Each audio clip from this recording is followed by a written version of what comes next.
Good evening, everyone. My name is Father Mark Bosco, the Vice President for Mission and Ministry at Georgetown University.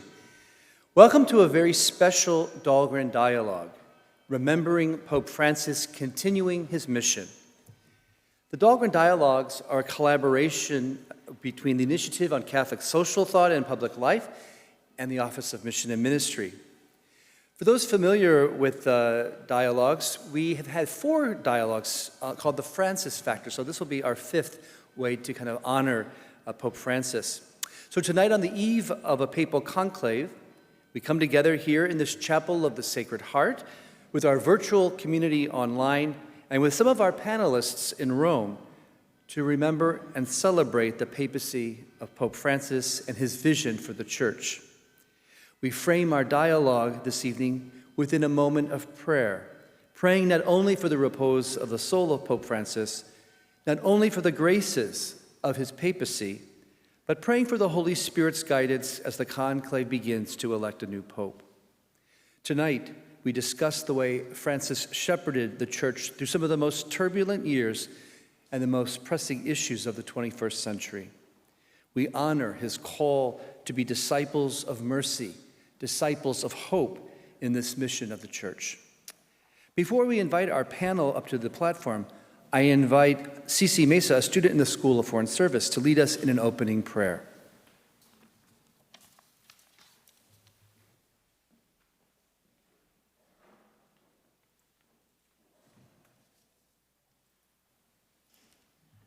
Let's begin this prayer in the name of the Father, and the Son, and the Holy Spirit. A prayer for Pope Francis. In the deepest sorrow, we mourn the death of our beloved Pope and Father, Francis.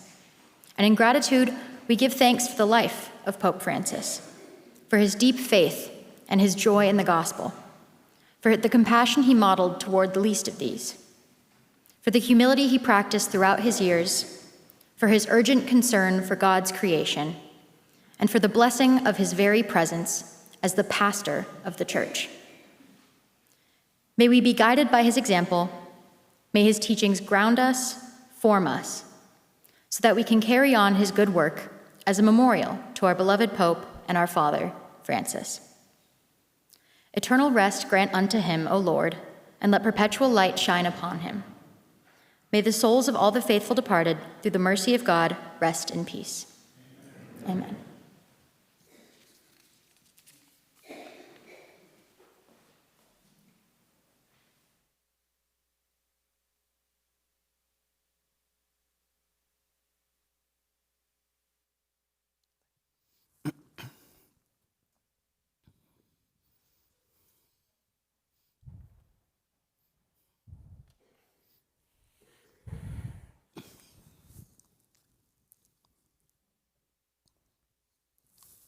Good evening, and welcome to this gathering to remember Pope Francis and to look to the future.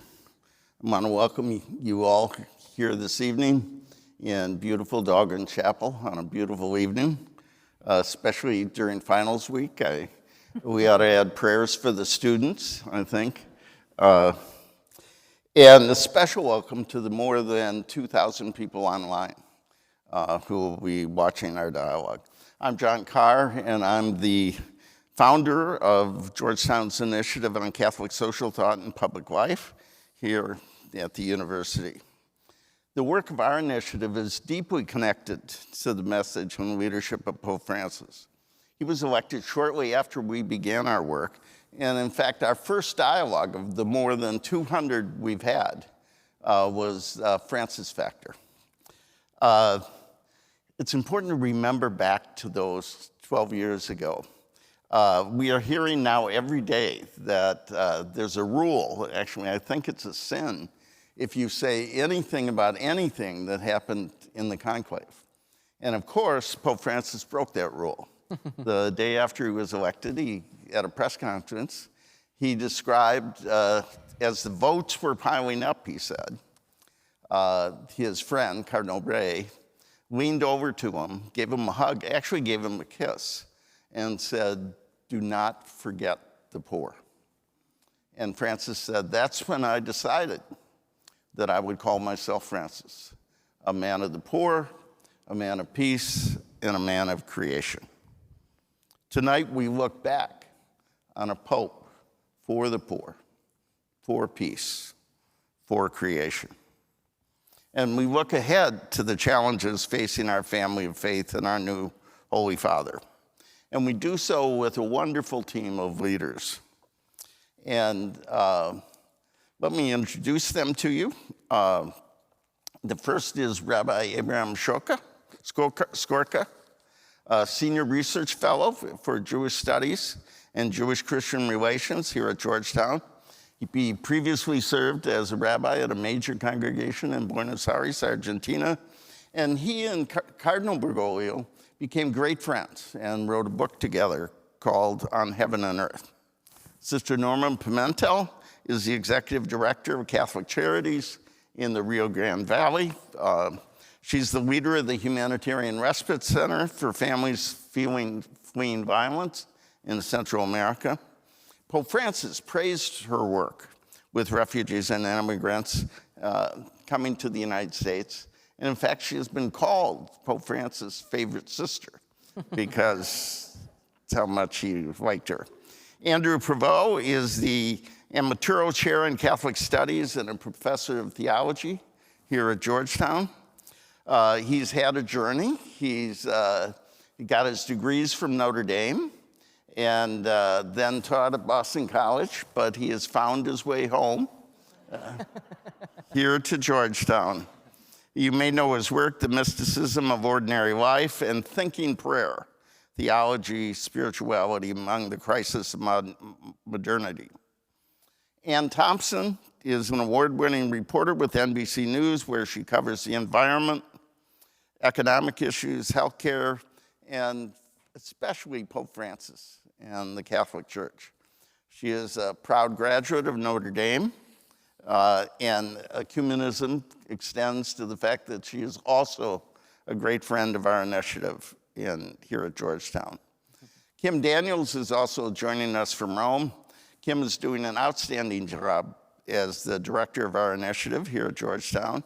She's a member of the Vatican Dicastery for Communications and served as an expert participant in the Synod on Synodality and is the coordinator of one of 10 major Synod study groups, this one on the digital environment. I am really looking forward to cutting off Kim if she speaks too long, because she has been known to do that to me. And if I cut you off, any of you, it's not a comment on your substance. It happens to me often. The one thing I want to start with is this picture. Take a look at it. I had the honor of being in the chamber when Pope Francis spoke to Congress, and it was an incredible sight. I remember when people were afraid to elect John Kennedy to be president because he might take advice from the Pope, and the only thing they could agree on was they needed advice from this Pope. But the most remarkable thing for me was not what he said and where he said it. It's the tradition in the Capitol when they have a guest of this magnitude is to have a fancy luncheon, fine wine, many toasts. And Pope Francis didn't do that. Instead, he came downtown, went to Catholic Charities, and had lunch with the hungry and homeless of our community. And this is a picture of him greeting a little boy who broke out of the crowd to hug him, a symbol of what we celebrate tonight. I want to start by asking each of you this question. What is the most important or most surprising element of Pope Francis' leadership as our Holy Father? And I'll begin with you, Rabbi. Good evening for everybody. As far as I understand, the most important message that Pope Francis leaves for his church and for humanity as a whole is his revolutionary ways of living and of acting. He he tried to teach to his church and to humanity that life is a very dynamical issue, that you have to move. He liked to quote Genesis 12:1, when God said to Abraham, go ahead. For him, he liked in this book that you have there, Hope, an autobiography, he quotes Gustav Mahler, when Mahler said that tradition is not to give a special reverence to the ashes, but to maintain the fire. And when I was asked as he was elected, so many journalists asked me because they knew about our book and our friendship. So they asked me, what do you suppose is going to be his papacy? So my answer was that he will try to renew the message of Jesus. In other words, to take, so to say, the fire that, according the tradition, according to the religion of the church, brought Jesus to this world, to be a revolutionary. Thank you. We've heard a voice from Argentina and now a voice from Rome. And I can't help noticing that you have a much more impressive background than Kim does. And I also have about a dozen people who are helping me with this background. At least I blurred my hotel room, John. At least it's blurred. Anne, it's very special to have Anne with us. She was supposed to be on the evening news this evening explaining all these things to us. And she pre-taped her report so she could be with us, and we're very grateful. And you've covered him from beginning to end. What is the most important or most surprising element of the Francis papacy? I think it's the impact that he had, John. I can tell you, I was standing in St. Peter's Square 12 years ago when Cardinal Turan came out and said Habemus Papam, and then he pronounced Jorge Mario Bergoglio, and the entire square went, huh? Nobody he was on the list of possible papal contenders, but he wasn't at the top of certainly my list. He was at the bottom of my stack of papal flashcards. And I don't think anybody expected him to capture the imagination, to capture the heart of the world, not just Catholics, but the entire world, by showing us how to live a faith-filled life and making it simple and not shaking his finger at you. He just showed you how to. It was inspiring. And I think it's his impact overall in these dozen years that's the most surprising thing to me. Thank you, Anne. Andrew, most surprising, most important? I think I would sum it up, the most important thing, with one word, and that's mercy.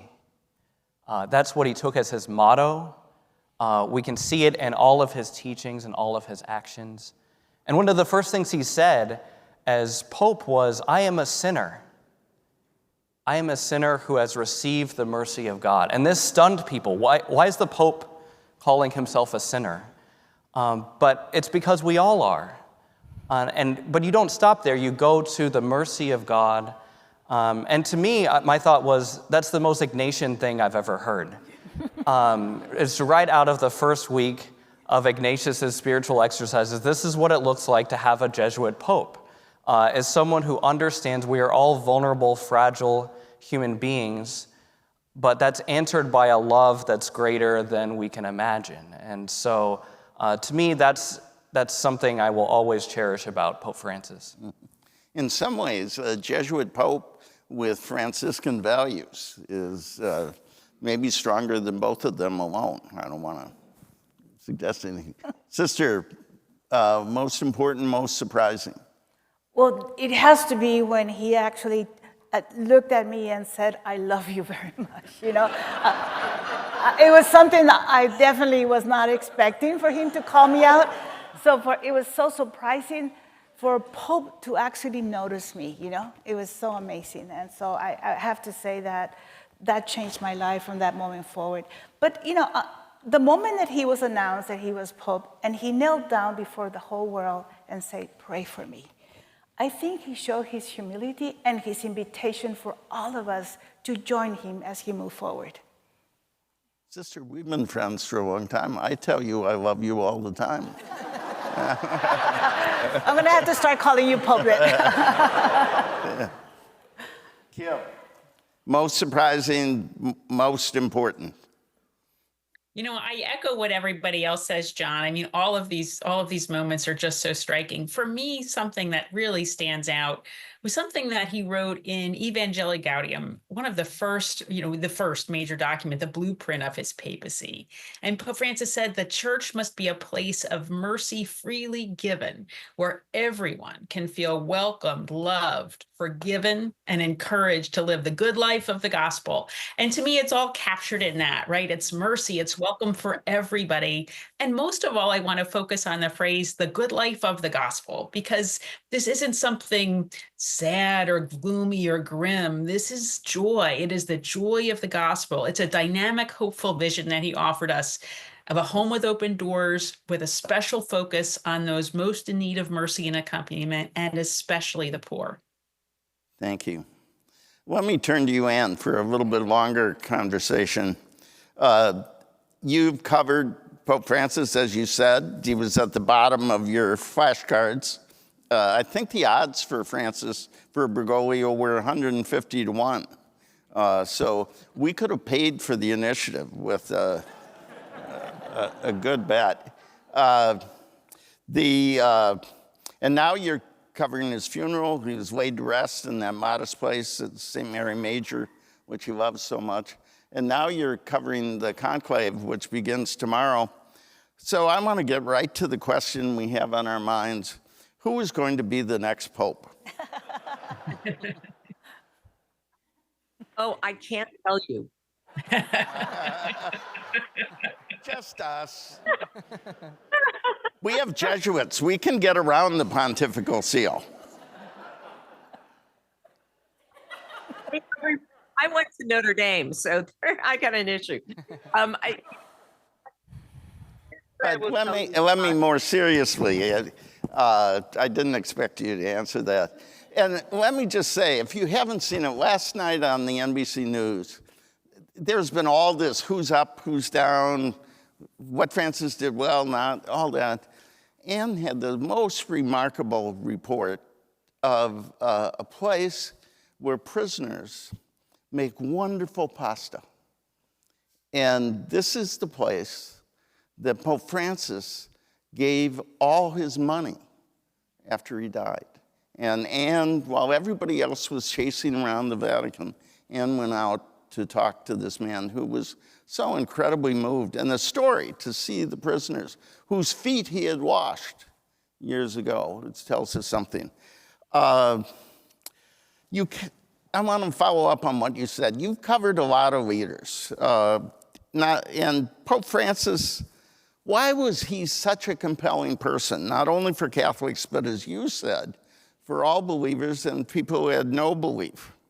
What were the qualities, the words, the actions that made him the world's pastor? I think, first of all, that he met people where they were at. That was very important to him. He talked about faith as a theologian. He talked about faith as someone who practiced it. He often would refer to his Italian grandmother, and that's how he talked about faith. He talked about he said he was a sinner. All these things that you can relate to. And then you could see it as he was Pope. I think back on when he went to a parish here in Rome, and there was a little 8-year-old boy named Emanuele Barberi, and he had just lost his dad, and he was absolutely in tears, and he wanted to ask the Pope a question. He had practiced all week, but he couldn't remember, and he got too upset. And so the Pope Francis called him to him, and Emanuele climbed right up to him, and they hugged. And he asked him, he said, my dad was an atheist. Is he going to heaven? And, think about an 8-year-old who's gone to CCD and that scared to death that, their dad is going to burn in hell because he didn't believe in God. And Francis, sensed that immediately and asked him if his dad had him baptized, and he had all his siblings baptized, and then said, well, God has a father's heart. And God is not going to, reject your father because your father did the hardest thing. It's easy when you believe to have your children baptized, but it's more difficult when you don't believe to have your children baptized. And it's such a wonderful moment. And a couple of weeks ago, I went back at Emanuele, and he is now 16, and it is a moment that truly transformed his life. Oh, thank you. You're in Rome now to cover the conclave. There are no primaries, no exit polls, no PACs that we know of. How do you think Pope Francis changed the papacy? Where did he fall short in some of his goals? How might his mission and message, his strengths and shortcomings, influence the choice of the next pope? Well, he certainly made the church more global, the leadership of the church more global. And that's one of the things we have seen here. You have cardinals from over 70 countries in this conclave. There were just 48 in the conclave that elected Francis. And I think that will have a significant impact. Some of the things he didn't do particularly well, trying to rein in the curia. It's easy to say, it's really difficult to do. I think another issue is the financial situation of the Vatican. It's got a multi-million euro debt, and it's got unfunded pension liabilities. So that's something the next pope is going to have to deal with. I think the other thing, when you talk to Francis critics, they will say, what we want is clarity on doctrinal issues, doctrinal teachings. They felt that Francis was very Jesuit-like. He was willing to muddy the waters. They want absolute clarity. And I think those are some of the issues, some of the things he didn't do well that are facing the church. And I think particularly in our country, the fact he tried to put women in leadership positions here in Rome. He succeeded. There are 3 women who, one had the first woman to vote in the Synod of Bishops. Another runs the Vatican City State. She's essentially the mayor.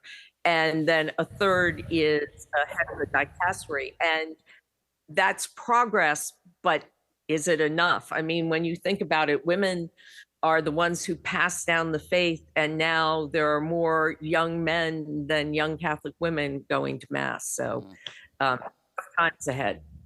So inspiration and a lot of work to be done. Thank you for your reporting and for your time and the beautiful view of St. Peter's. Rabbi, you know Pope Francis in many ways. You're both from Argentina. You worked together in Buenos Aires. You became dear friends. You did a program together, a rabbi and an archbishop. You wrote a book together. Excuse me. Actually, the name of the program was La Biblia Diálogo Vigente, which means Bible a dialogue for our day. That it's good, it's right.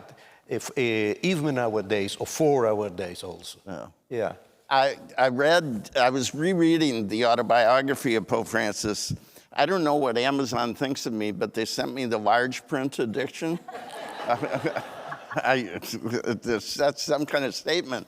But in there I read, you had done 30 of these broadcasts, and you were planning to do another, and Pope Francis says, we'll do it when I get back. And then he wrote, and he said, the Spirit, as we know, changes the course of events. And so he didn't get back. And he said, these are Pope Francis' words. One of the first people I telephoned, the same evening that I was elected Bishop of Rome, they are keeping me here. Take note of my new address. And even with an ocean between us, the friendship has remained solid, modeled on the quest for ways to serve humanity, which both of us feel to be the highest, most sublime form of service to God.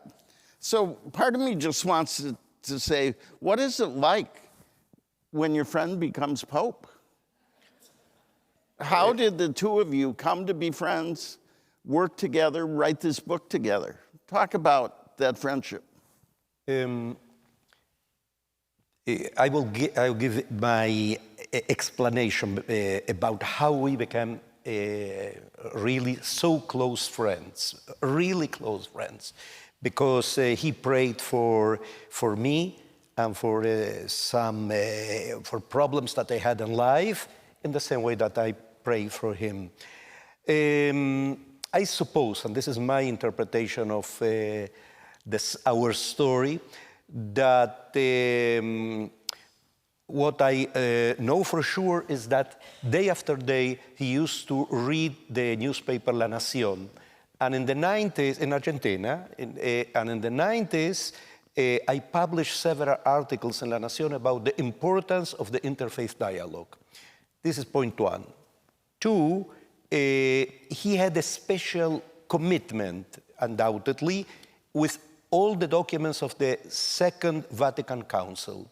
So he approached me, how we did that with the football jokes between us. Football, I mean South American soccer, but and were very acid jokes. Were not so simple jokes. Okay, these were only a way to open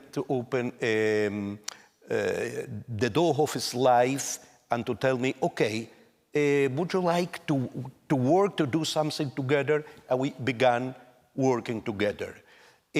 And through this work, the products of this work is On Heaven and Earth, the book, and so many other things. The 31 programs for the Archbishop or Archdiocese channel, and many other things. I was in the middle of the first connections. I was the matchmaker, so to say, between President Perez, because Perez knew, he has a very good friend in Argentina, and Perez was very impressed of Francis. He was one of the first world leaders to meet him after he was crowned as Pope. And so he connected me in order to have the honor and the pleasure to receive him in Israel as president, because he finished his presidency on July 2014, and he received him on May 2014. So we began working together, and he is a very, very loyal friend. And I try to be very loyal to him as well.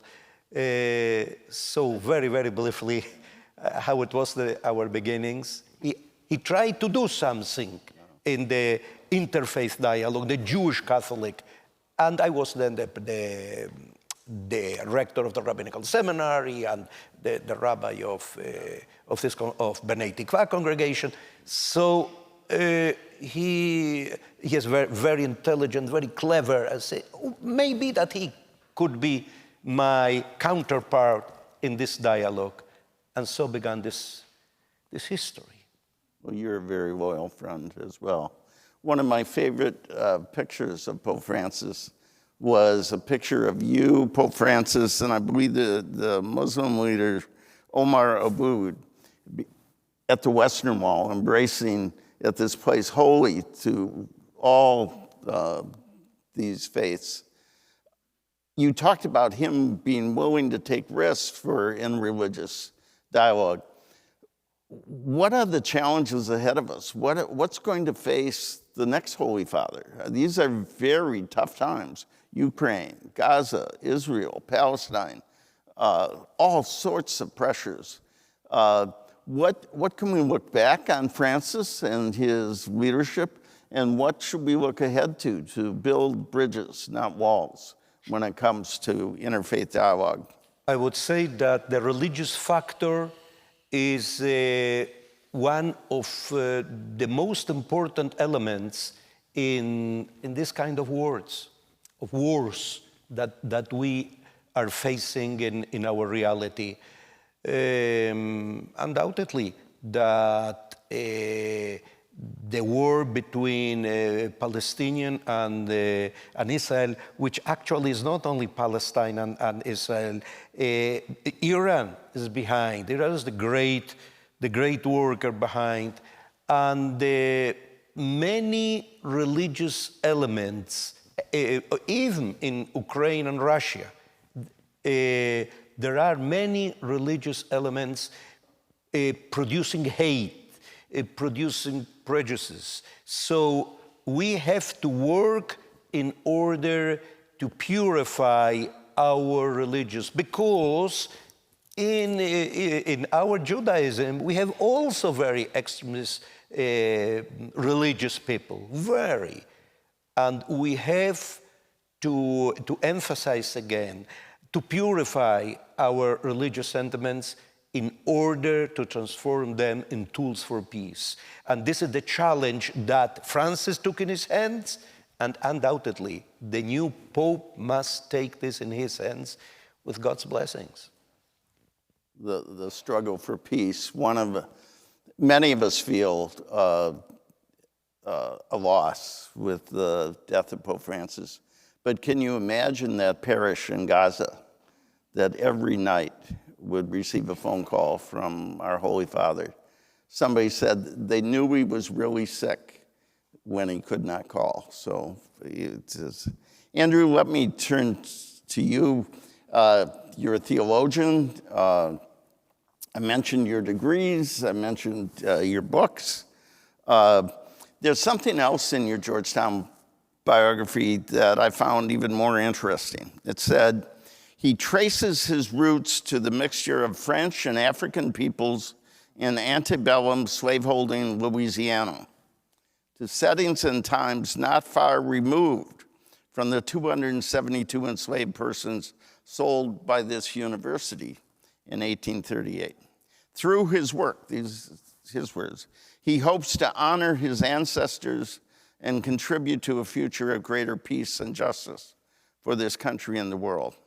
That connection between theology, between Catholic teaching, and between a world of greater peace and justice is where I want to focus this conversation. Some critics of Pope Francis seem to dismiss his social mission and his teaching role. They claimed he caused confusion, he wasn't clear, even worse things in terms of Catholic doctrine. Some speak condescendingly. He was only a pastor, as if that's not what we need. And they claim with his focus on justice, he fell short as a teacher of the faith. As a theologian, what's your assessment of Pope Francis as a teacher of the faith? What were his contributions, maybe his shortcomings in proclaiming the gospel and sharing our faith, including and especially Catholic social teaching? Well, thanks, John. First of all, we have to understand what doctrine really is supposed to be. For Christians, the essence of doctrine is supposed to be teaching about Christ. And that's not an abstract idea, that's a person. And so it's something that's going to require doctrine and practice to be closely related. And Francis understood this. You know, for him, Christ was really the mercy of God made flesh. And so when people look at all of his pastoral practices, such as, speaking to Gazan Christians or caring for migrants or visiting prisoners, that's his teaching in action. So I can understand why people say he focused on the pastoral, not on the doctrinal. But in many ways, I think that's a false dichotomy. And in fact, his pastoral emphasis on mercy sparks certain types of doctrinal development. So we can see this in the case of capital punishment, where his mercy for prisoners, even folks on death row who might even be guilty, was such that he said, it's not enough to just discourage state executions of people in most cases. We need to say that's a violation of human dignity always and everywhere. We can think about it with his work on environmental ethics, Laudato Si. Why are we extending mercy only to other human beings? What about all of God's other living creatures on this planet who are also vulnerable to pollution and climate change? What about the people who are caught in small island communities where the water is rising or where there's a trash heap in their backyard? How can we extend mercy more broadly? So that practice of mercy then challenged us to rethink the doctrine of creation and move beyond anthropocentrism. And even on more hot-button issues, like when Pope Francis said, who am I to judge about gay people? When he said, they deserve to be blessed by the church. They have a right to a family. They should not be criminalized. When he said all of these things, that's what conservatives have sometimes said, well, you're creating confusion. But what Francis, I think, was trying to do was to say, I'm trying to clarify what mercy looks like in this concrete situation. And the conservatives are right. That does cause some cognitive dissonance. But that's the type of dissonance that is the fertile ground for the type of doctrinal developments that the church needs in order to be a living church. So I think about, you mentioned the slaves who were sold by Georgetown. For much of the Catholic Church's history, it was not opposed to slavery, but it is now. Well, why did that change? People suddenly realized there's a contradiction in proclaiming Jesus and enslaving people. Religious freedom. The Catholic Church believes in that now, thanks to folks like John Courtney Murray. Did not always think that way. Why did it change? Well, there was a contradiction in saying that God will free you, and yet we're going to coerce you into believing this or that. So what Pope Francis did was he had a pastoral practice that exerted a certain type of developmental pressure on doctrine that some have eagerly embraced and others have feared and frankly hated. So to me, that's the issue, one of the issues we're facing. Before I ask you about the people who didn't like it, I love saying it's standing room only, but folks in the back, there are a few chairs here and there are some along the sides. You shouldn't have to stand through this long discussion. Come forward. There's no collection, so you don't have to worry. Literally, there are places right along here. Please join us. I want to talk about those people who really didn't like it. There's a paradox. The last 2 weeks have shown us how much Pope Francis was loved. I mean, the whole world came to a stop. Some people say not so much in the United States. Well, Pew, a very reputable religious pollster, says 4 out of 5 Catholics love Pope Francis, approve of his leadership. That's double any other religious leader. But there are some Catholics, including some powerful voices in the United States, that have been highly critical of Pope Francis. There was almost constant criticism of who he was, what he said, and how he acted. Why do you think that was? What do you think were the sources of that conflict? And how is that likely to shape the choices facing the church and, frankly, the conclave? Well, I think as much as he met people where they were, he also was so open that I do think that made some people uncomfortable because they want control. They want a greater... Clarity is code for control. And I do empathize with that. And, his move towards synodality near the end of his papacy, I think, was encouraging people to find that ability to listen to one another across disagreements and differences. But I also think we're in a media environment that thrives on polarization and thrives on kind of the production of outrage. And so I'm actually, frankly, pleasantly surprised that 4 out of 5 Catholics managed to still like Pope Francis in such a polarizing climate. But the fact is, on most matters of faith and morals, he was pretty continuous with his predecessors. Benedict and John Paul II, who also spoke about the poor and spoke about human dignity and so on, certain things that are not always emphasized. But I want to think also about another group of critics who maybe have not received as much attention. Pope Francis reached out in many ways, and Anne mentioned this already, to women. He reached out to indigenous persons. He reached out to survivors of clergy sexual abuse. And those were meaningful actions on his part, but also many people in those communities have still felt that he maybe could have done more, that he sometimes said the wrong thing. They were left often disappointed. And so in some ways he was getting critiqued from all directions.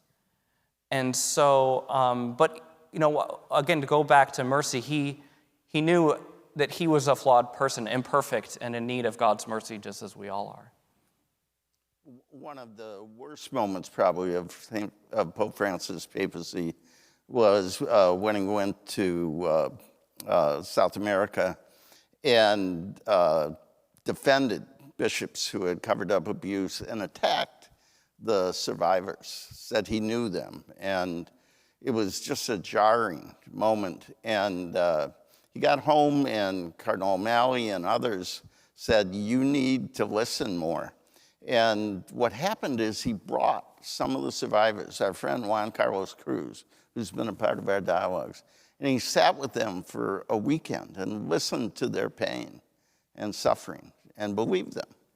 Juan Carlos said he never felt heard by the church before then. And then he summoned the bishops and asked all of them for their resignation and accept 9 of those. So one of the lessons he taught us is listened to survivors. Sister Norma, I remember that night I was watching in my recliner the Pope who said, come forward, sister. I want to thank you. I congratulate you. Be courageous and move forward. I'll tell you one other thing. Is it inappropriate for the Pope to say this? I love you. You have been told directly by the Pope that I love you, but many of us feel loved by Pope Francis. Linda and I had the chance to thank him for his leadership when we were in Rome, very briefly. I said, I'm from Georgetown. We're working on Catholic social teaching. Linda said, we have 10 grandchildren. Pray for all of them. But we felt loved. How did it affect your ministry, your work, to be loved and supported? And how did so many people feel touched by him? How did he break through our cynicism, our alienation, our suspicion? John, I think that one of the things that was very clear from Pope Francis to all of us was his connectedness to humanity, to the simpleness of who we were, and being present to us. I think it came out very clearly how his presence invited all us to have exceptional kindness and tenderness to one another, to really look out for the goodness that we see in others rather than turn them away, to reach out to them, especially those who are more hurt, who are more suffering. I think that's why he and I bonded immediately the moment he recognized the fact that what we were doing in South Texas was key to who we are as people of faith, people of the church. And he invited us to be that kind of people, that we don't turn our backs on somebody, but rather embrace them and invite them in and make them part of who we are. That's church, and he was teaching us that that is who we must be. We are to move forward as one church. That was personal. I want to ask you something more institutional. One of the first things he did as our Pope was go to Lampedusa. It was on this stage that Cardinal Tobin, who's now entering the conclave, told the story of shortly after he was elected, he was eating breakfast, he was reading about a terrible tragedy at Lampedusa. Many people had lost their lives, and he said to one of his new associates, we need to go to Lampedusa. And the assistant said, well, yes, but it takes a very long time, maybe next year. He waited a few days, And then he said, how's the trip to Lampedusa? This is according to Cardinal Tobin, not me. The guy said, well, maybe next year.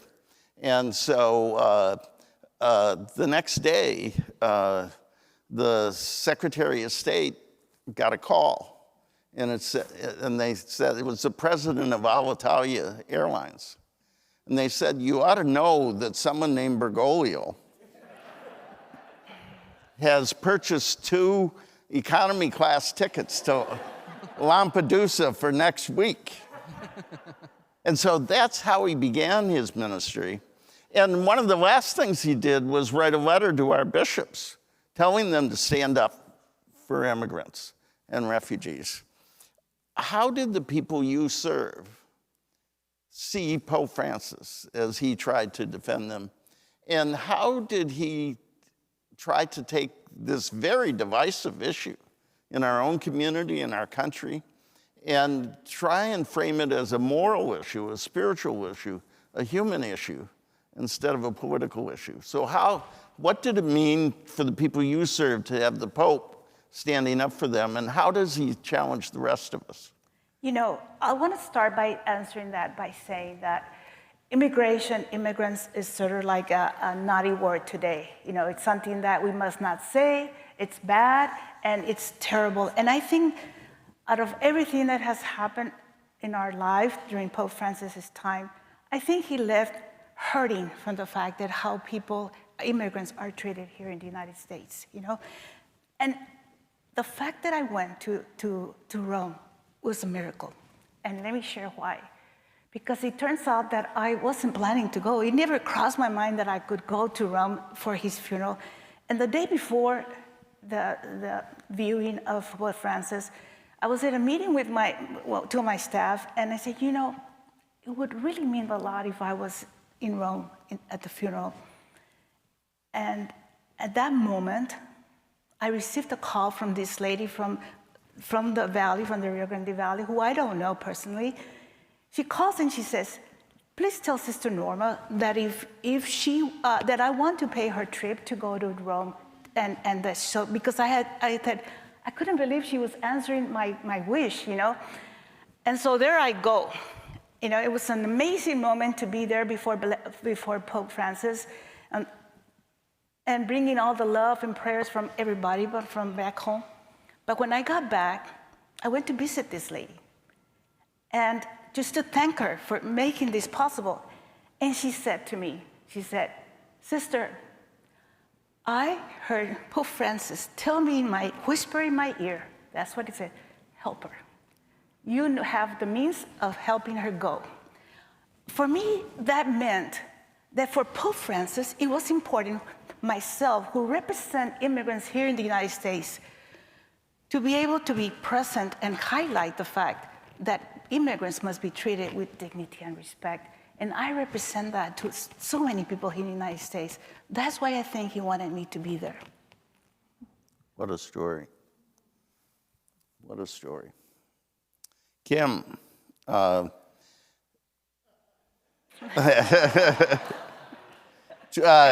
were in the square 12 years ago.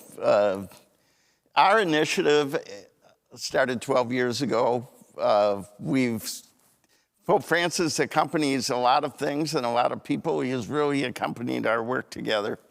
And at the first dialogue, it was the Francis Factor. It was David Brooks, Mark Shields, rest his soul, Alexia Kelly, wonderful friend, and Kim Daniels, who I didn't know that well. And I brought my daughter to it to show her that I knew these big shots, and you know, this was going to be wonderful. And I said, well, what did you think of it all? And I thought she would talk about the splendid moderator. And she said, I like the woman who said, Francis talks and walks like Jesus. And that woman was Kim Daniels. And now she is the director of our initiative, where we're trying to help people think and talk and walk like Jesus, and frankly, follow the example of Pope Francis. You were in the square when he was named. Now you're there as we search for a new Holy Father. at the core of our work is Catholic social teaching, and at the core of Pope Francis was his call to live the joy of the gospel. And one of my favorite lines, find a better kind of politics. How is he challenging us over the last 12 years and even now to live the joy of the gospel and pursue a better kind of politics?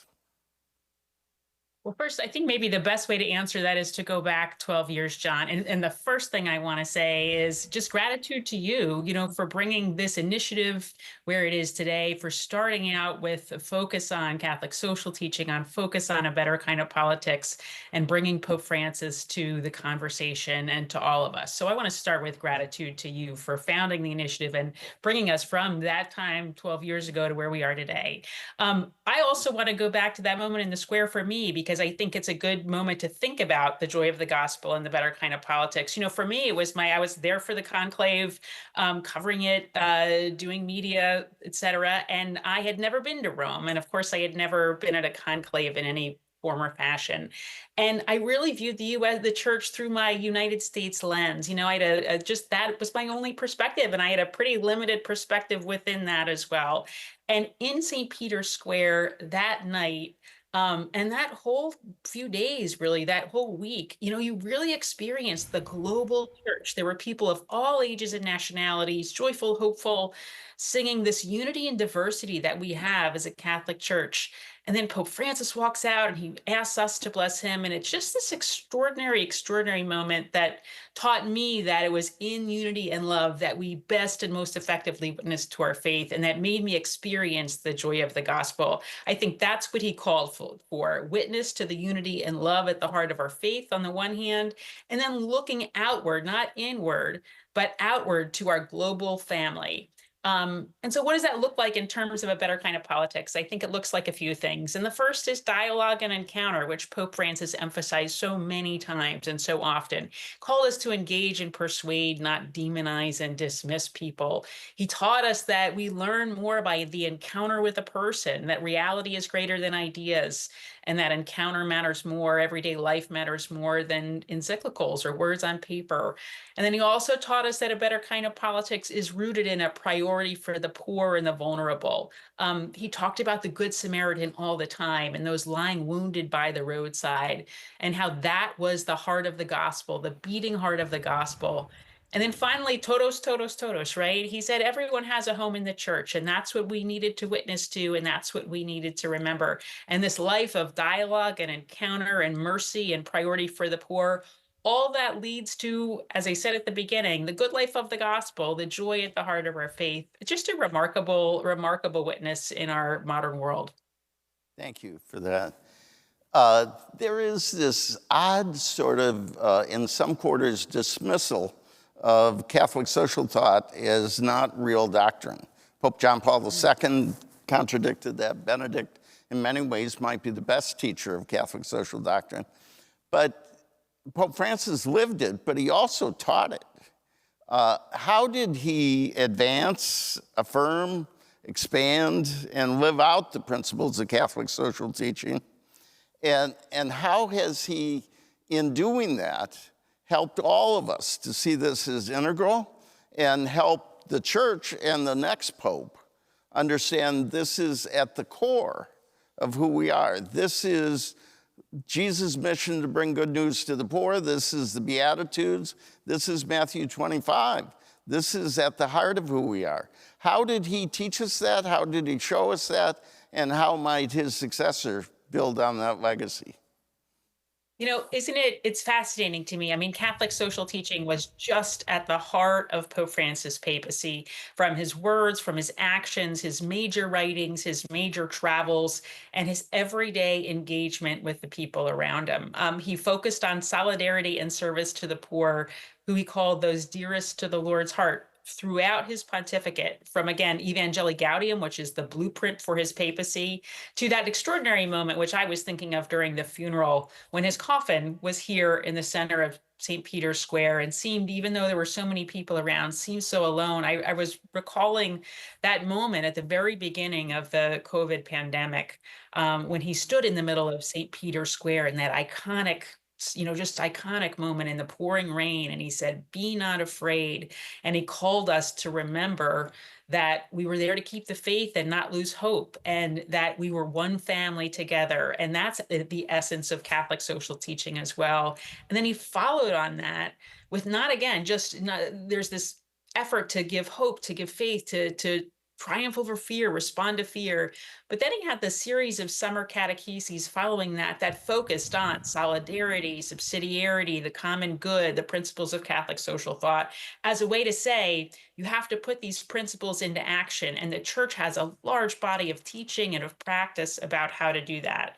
And then, of course, Fratelli Tutti, another one of his wonderful encyclicals, where he focused on the Good Samaritan. And he used that as a way to talk about how we serve those lying wounded by the roadside. And all of this wraps up into his distinct understanding of Catholic social teaching, the thing I think that he added to the way we talk about it, at least, which is to say we look outward, not inward. We are a poor church for the poor. And, I want to just say we can't leave this dialogue without saying how much he focused with such strong words on an economy of exclusion, right? How much he challenged us in wealthy nations to think about the poorest of the poor. Really just a remarkable way of teaching on all of this. And I think this kind of teaching, Catholic social teaching, is never more important than it is in these kind of divisive times that we live in today. And that's really the work of the initiative. He had a way, I have diagrammed sentences from Rerum Novarum to try and figure out, where it's going. And Pope Francis said, this economy kills. And he found a way to express the essence of it all. At the end of our conversation, I'm going to go to questions now, but I want to give you a heads up on the final question. I'm going to ask each of you, what are you hoping and praying for in our next Holy Father? So think about that. And Anne, I know you're hoping and praying, but you're also reporting. So what does your reporting tell us about the hopes and fears and expectations of the next Pope? But before that, we want to take some questions. I'll repeat my mantra. Please put your question in the form of a question. And we try and go with students first, even in finals week. So if there's a student that wants to come forward. Good afternoon, here everyone. We go. Good luck with your exams. Thank you for being here. Recent alumnus here. I'm on the other side of the student journey.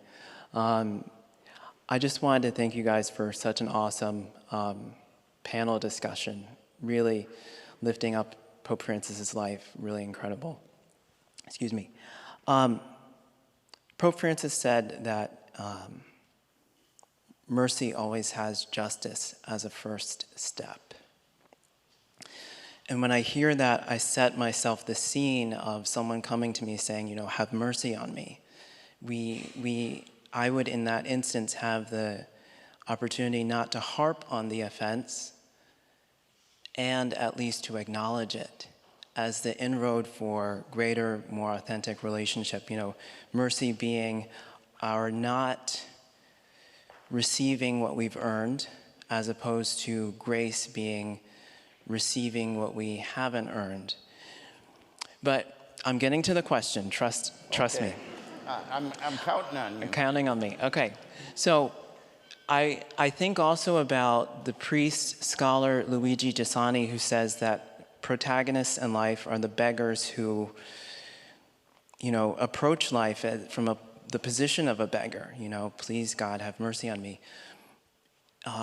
What would any of you say as to how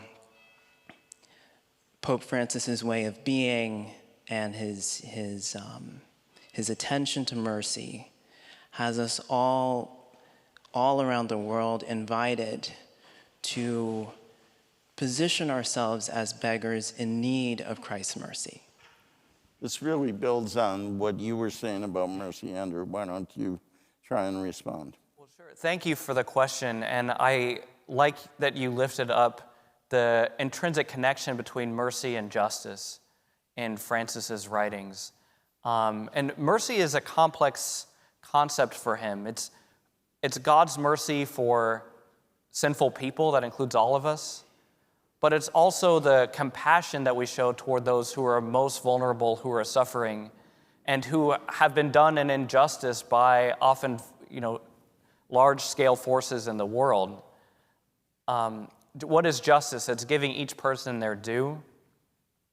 And for Pope Francis, each person has inherent human dignity. And so they are due an almost impossible, infinite love.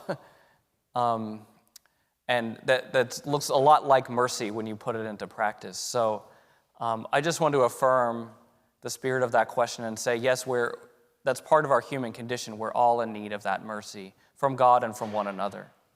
It's a very profound question and profound answer. Other questions? Chris? You're almost a student. I still think of you as... young for a long time. Yeah, you got to stand up. Okay, thank you. I'll keep it quick. The cardinals are now in a period of discernment, and church leaders are in this period of discernment and a moment of reflection. And I'm wondering, for whoever you want to give the question to, John, how should we as lay people be discerning our own role in the church at this moment of reflection as we await the next pope? How about Kim? Kim, could you Sure. hear that? What is the responsibility of lay people in this moment as the cardinals discern and reflect? What is our responsibility? Well, I think our responsibility is prayer. I mean, first of all, I've been just struck by so much here. It's just so interesting to be here. How solemn the moment is, and how seriously the Cardinals are taking it. And I know we all hear all of the horse race stuff and who's up and who's down, and every story every day about it, and all sorts of great fun stories as well. But what I've been struck by is the fact that this is an enormous responsibility, and that they take it very, very seriously. They will be in front of the Last Judgment, Michelangelo's Last Judgment in the Sistine Chapel, and they'll, as they cast their vote, say, as Christ is my witness, facing his judgment, this is who I believe to be the right person to be elected the leader of our church. That's an enormous responsibility. And I think our first responsibility as lay people at this moment is prayer.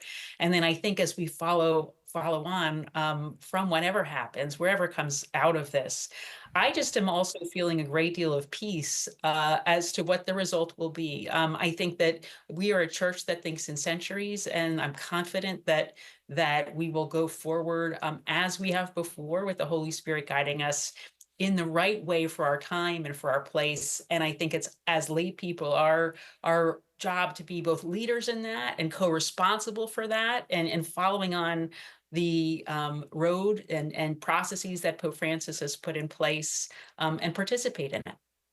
Can I just add a word, Chris? One of the things I need to do is suspend judgment. Reject the instant analysis and the spin. I remember, I won't name any, when Bergoglio was elected, the first Jesuit pope, a number of Jesuits I knew were very unhappy in that they had heard stories about his early years as a provincial in Argentina. So I loved the idea of a pope named Francis, and I was excited. And they said, wait a minute, you don't know about this guy. Well, those expectations were not realized. So take a breath, assume that God is watching out for his church, and then we can fight about it later. John, I would like to add. Okay. Pope Francis often invited us to silent adoration before the Blessed Sacrament. I think this is the most appropriate time for all of us to join during the conclave to pray before the Blessed Sacrament in silent adoration, so we can join in the election of who our next Pope is. Okay. Other questions? Right here in front, you had a question? Here comes the mic.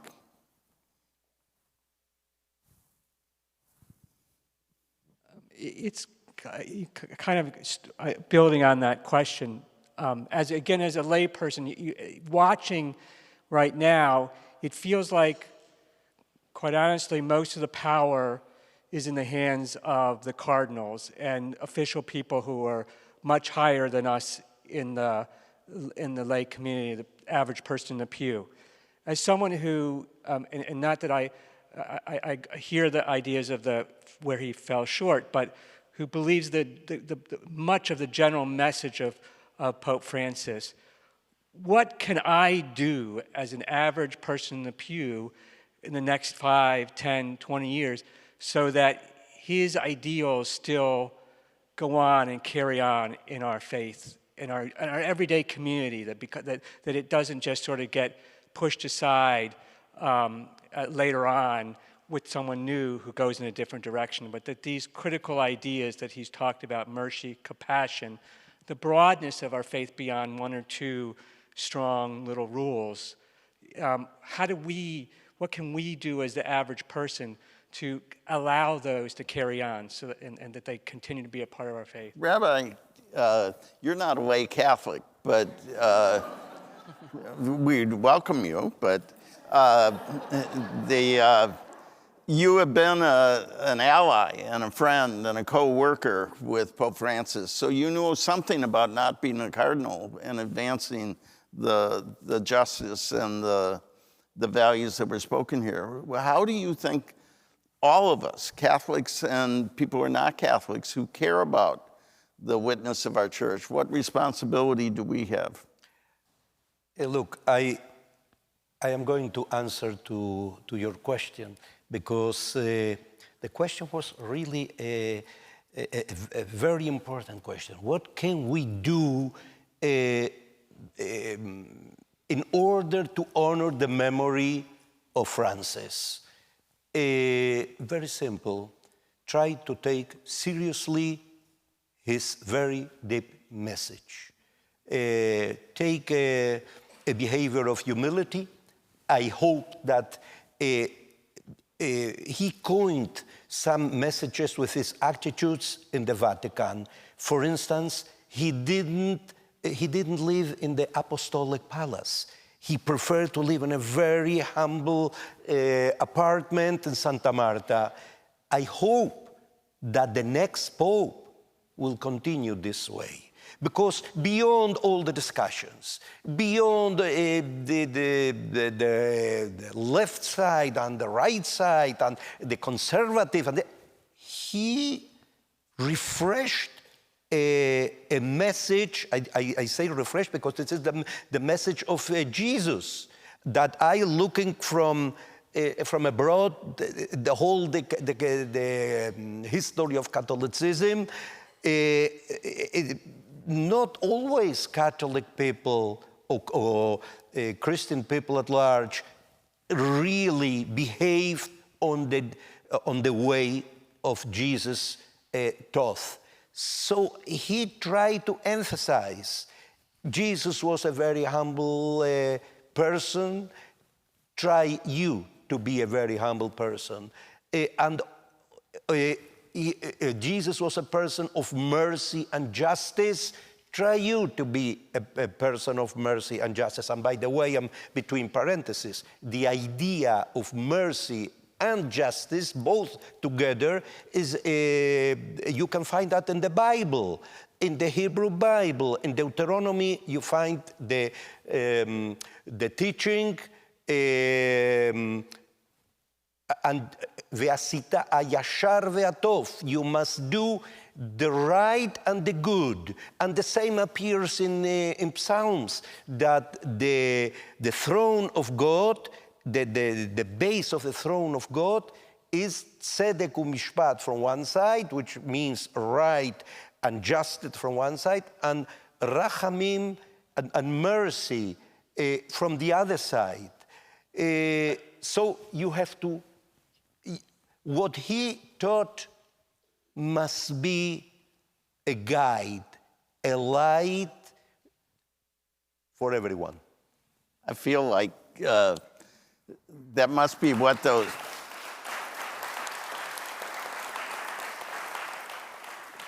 programs were. And I want to follow up with a question of my own for you. You talked about the conclave. You've covered conclaves before. This one is different. It's larger, it's much more global. They've had the experience of Pope Francis. What's your reporting say about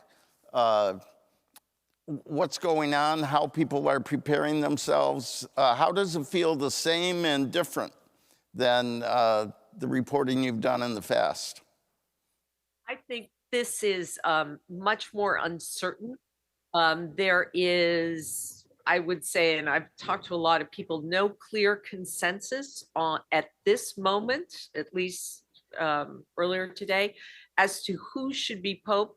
I think for some of the cardinals, the congregations that they've had these meetings have been very helpful. One cardinal described it as an imperfect process that worked out perfectly. And I saw him today and he was incredibly serene. And I was really struck by that, because I think when you're making this momentous decision, I would be a jumble of nerves. And he was like still water. And so I think that's what's really interesting about this. I have a million different questions. Will the new cardinals band together? Are they looking for someone from the peripheries? Do they want someone who's going to do what some perceive as a better job of running the business of the Catholic Church? Do they want a Pope of continuity, someone to continue, not to be Francis 2.0, but to continue his message of mercy and his outreach to the poor? It's a really, really tall order. As Claire Duffy Swift, who's a Georgetown graduate and my producer, says, they are looking for a unicorn, and it's good luck to them. Say hello to that Hoya. Did she arrange that beautiful background? Yeah. Come here, Claire. Come say hi. Come on, Claire. Yay. Thanks. Kim, you need a Hoya with you. And let me close out this by asking you to continue that conversation. You described sort of the dynamics. What do you think the expectations are? What are people hoping for? What are people expecting? What are people afraid of? I think Francis fans are hoping for someone who can do what he did, and that is personify Christ's message to love one another as I have loved you. And that electrified a lot of Catholics and non-Catholics. If you are on the more conservative bench, you want somebody who is going to be much clearer about church teachings than Francis was. I think if you are from Asia or Africa, you want someone who's going to pay attention to your part of the world. And if you're an Italian, you want the papacy back. So those are... Thank you. Andrew, what are you hoping and praying for?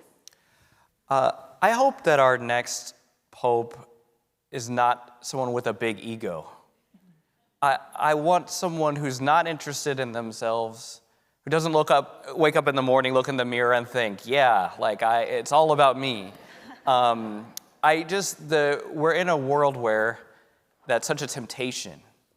And I think as long as we have someone who's really centering their life on God and on the brokenhearted people of the world, I think we'll be all right. I gather you're not a big tiara man. Not really, no. Rabbi, you lost your friend, but you have embraced his legacy. What are you hoping for as you look to continued work with the Catholic community? To continue to develop the dialogue. When you know about our embracement in front of the wall that surrounds the mount of the temple, I suggested him, I told him, let us embrace in order to finish 2,000 years in which were disencounters. Let us embrace as a symbol that this era finished and that we together are performing a turning point. I hope that this dialogue with Jews and in a wider sense with the Muslim world, with the agnostics, with the no believers at all, will continue, because one word was a key word between us: dialogue. Without an open dialogue, without a dialogue in which, as Francis used to say, one puts his feet on the shoes of the other, the reality of our world will continue to be very somber, very dark. If you've not seen this picture, Google it tonight. It's a powerful witness of interfaith reconciliation and love. Sister, what are you hoping and praying for? My hope is that our Pope is someone who is a Pope for the people, somebody who embraces all of us, is sensitive and caring, and inviting us all to come together as one church, one that cares, to respect each other, and that really builds on that unity that we need to be as one church, respectful to all. Kim, I'll end with you where I began with Anne. Who's going to be Pope? Actually, Anne hasn't told me yet, so I don't know. What are you hoping and praying for? You should be there. I hope you'll be there again when we find our new Holy Father.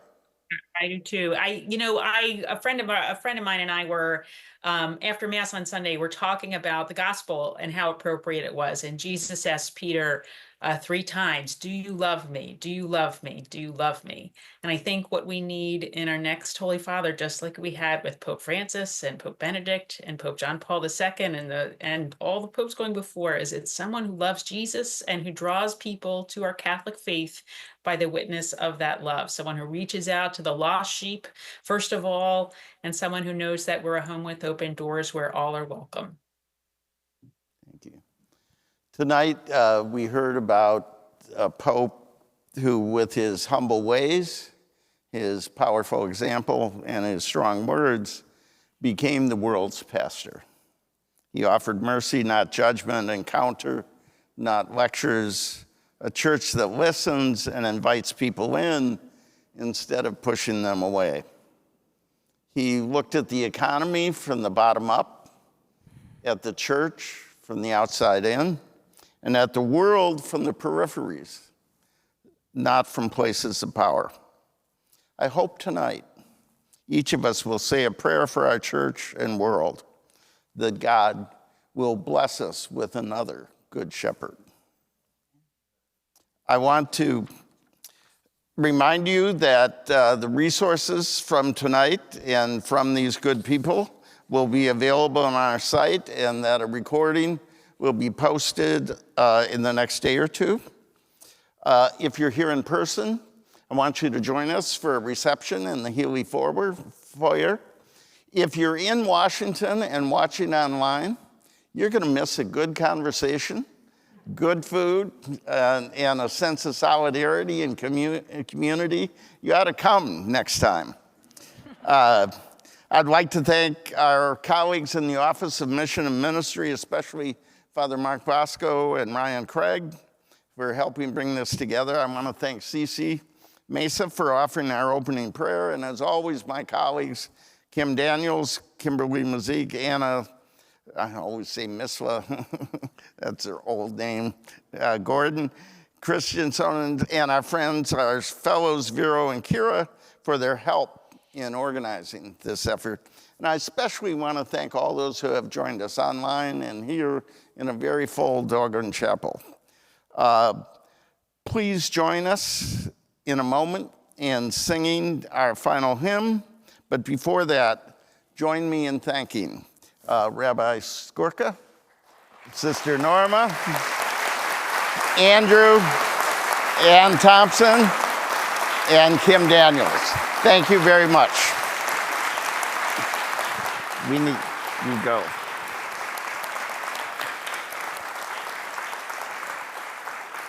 Thank you for all the.